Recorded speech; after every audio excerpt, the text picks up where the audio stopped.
السلام علیکم تمام دوست احباب کو۔ دوستو، آج کا جو واقعہ ہے سبق آموز واقعہ ہے۔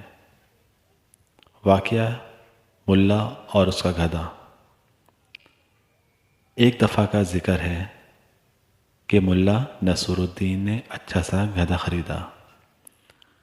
گدھا لا کر اسے نہلایا دھلایا، گھمایا پھرایا اور خوب خاطر مدارت کی۔ پھر اللہ جانے ملا کو کیا سوچی کہ اس نے گدھے کو کاندھے پر لاد کر سیڑھی چڑھا کر چھت پہ لے گیا۔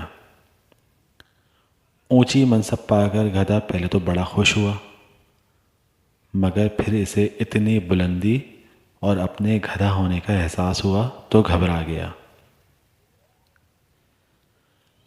پہلے تو اس نے چھت کے برابر ہر کونے تک دوڑ لگائی، مگر کوئی راستہ نہ پا کر اپنے کھروں سے چھت کو ادھیڑنے لگا۔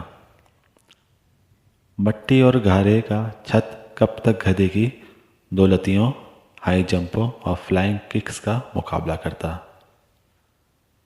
جلد ہی گدھے نے اس میں چھید کر کے بڑے بڑے سوراخ بنا ڈالے اور دھڑام سے نیچے گر کر چاروں ٹانگیں توڑوا بیٹھا۔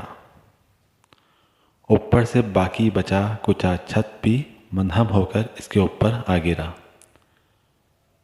پڑوسی جمع ہو گئے اور ملا سے ہمدردی جتانے لگے، تو ملا نے کہا، نہیں بھائی، اس میں بھی بڑا سبق ہے میرے لیے۔ لوگوں نے پوچھا کیسے؟ تو فرمایا، گدھے کو کبھی بھی مقام بالا پر نہیں لے جانا چاہیے، ورنہ گدھا نہ صرف اپنا نقصان کرائے گا بلکہ مقام بالا کا بھی ستیہ ناش کرے گا۔ دوستو، اگر آپ کو یہ کہانی، یہ سبق آموز واقعہ پسند آیا ہو تو مہربانی کر کے ہمارے اس چینل کو لائک کیجیے گا، شیئر کیجیے گا، سبسکرائب کیجیے گا۔ بہت شکریہ، اپنی دعاؤں میں یاد رکھیے گا۔ اللہ حافظ۔